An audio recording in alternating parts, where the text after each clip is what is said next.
Hey everyone, Chris here in the Local 5 Weather Impact Weather Center. I'm tracking a doozy of a powerful storm system in for Tuesday and Wednesday. I want to talk with you in detail about what we are expecting. First, a weather impact alert day. We're going to lead you off talking about what I feel is going to be the worst effects of this system. Tuesday night into Wednesday, snow and blizzard conditions. Winds are going to be extremely powerful with this one, friends. Travel is going to be discouraged outside of city limits. Whiteout conditions, and I kid you not, we're talking winds running upwards of 50 and I'd even say 65 miles per hour, and that's going to make it so you can't even see 10 feet in front of you. All that matters with blizzard conditions is you have some snow, and we will pick some up. It comes after some rain and rumbles. We'll see that on Tuesday, particularly through the afternoon and evening. Then we'll start to transition to the snow out towards 8, 9 o'clock in western Iowa, closer to the I-35 corridor around midnight, and then into eastern Iowa early Wednesday morning.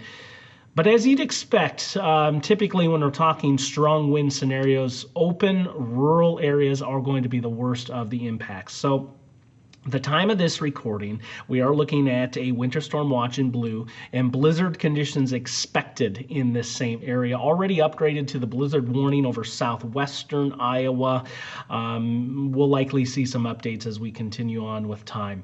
62 degrees at 4:30 on Monday afternoon. Crazy to think of what's ahead, but no bones about it. It is going to be a significant impact for us. Those temperatures starting to cool as clouds increase in western Iowa, but we're going to see the rain pick up. I think it's more isolated in nature overnight into early tomorrow morning. A few rumbles of thunder before daybreak possible. Don't be surprised if that wakes you up a little bit early. Nature's alarm clock there. On the satellite and the radar picture, all is quiet in Iowa, but you're starting to see some of the early returns with this system just south and west of the Omaha, Council Bluffs area. The heart of the system is still gathering itself as it comes out of the Mountain West, and I'd even put this low here, coming out of the Denver area. That's where it's currently at, and it's deepening, it's strengthening. We're going to be seeing a soaking of rain. I'd say widespread amounts, checking in 1 to 2 inches of rainfall. Now, I think these are amounts that we can handle. Our area rivers, streams, lakes, they're running fairly low right now, and we don't have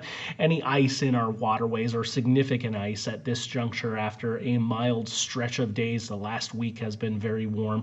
So on the flooding scene, I think we're okay. Something no doubt we're always going to be watching, but I think we'll be able to handle this amount of rain okay. Stray shower or a rumble of thunder overnight here. You see that cluster sliding through around 4 or 5 o'clock through central Iowa and then out of here. I do want to point out I have wind gusts plotted here. These are not temperatures. Solid shield of rain pushing in through the afternoon, continuing into the evening. A little bit of a dry slot trying to take shape here. Normally we focus in on this when it comes to snowfall. Excuse me, but it will shut off the rain over southeastern Iowa a little bit as we go on into the evening time frame. Watch those wind gusts are starting to ramp up over western Iowa, in some cases 60 plus miles per hour. Crazy strong. Notice it overlaps with that snow as well, and this is where the blowing snow and whiteout conditions component comes into play. Yes, this is going to be a back-breaking type snow, wet, sticky, not easily moved, but 60 mile per hour wind gusts will move this snow. Thankfully, we don't have any snow on the ground right now, because if we did, likely we would be looking at impassable roads. I'm a bit unsure if we'll get to that level. I'm not sure if we're going to have enough snow to get that done, but we will most definitely have it. Continues through daybreak, wrapping up through the morning, and then out into eastern Iowa by noon with this system as it does get out of here. Let's break down those winter threats. Wind and snow, the overlap is really, really bad here when we're talking blizzard conditions. And notice we will have those two coinciding through a fair majority of this, especially through the morning time frame. That's where we'll find the worst of the conditions. And those winds staying strong, though, even after that snow does wrap up, transitioning from rain to snow through the evening and start of the overnight. Now, don't get too fixated on the snow amounts here, because I'll tell you what, you step outside, at any point here, you're not going to be able to measure these amounts. This is model data, and I do think there's going to be kind of a narrow corridor of heavy snow, and then it's going to blow north to south on that wind. So keep that in mind, even if you're south of this band of snow. It's going to create issues, but there is going to be a narrow band where I do think 4, 5, 6, maybe even 7 inches of snow will be possible across northwestern Iowa. But as you see here on the map, everyone is going to be seeing snow. And that's all that matters when it comes to blizzard conditions. Wind gusts through the morning, solidly looking at the range of 50 to 60 plus miles per hour. And that's up to the threshold where we're concerned with just straight up property damage. So you're going to want to hunker down any loose outdoor items, bring them in if you can. But 58 miles per hour is when we start being concerned with thunderstorms of possible damage to property. So keep that in mind. Travel impacts in town will differ versus out of town. I want to focus on those rural out-of-town impacts here. They will be poor, very bad, Tuesday night into Wednesday. Whiteout conditions here as we're looking at the scenario as those winds do ramp up towards 60 plus miles per hour. That is strong. It is legit. 49 is the overnight low for tonight. A stray shower, even a rumble of thunder before daybreak is possible. Soaking rain through the afternoon and evening will hit 52 degrees there through the afternoon.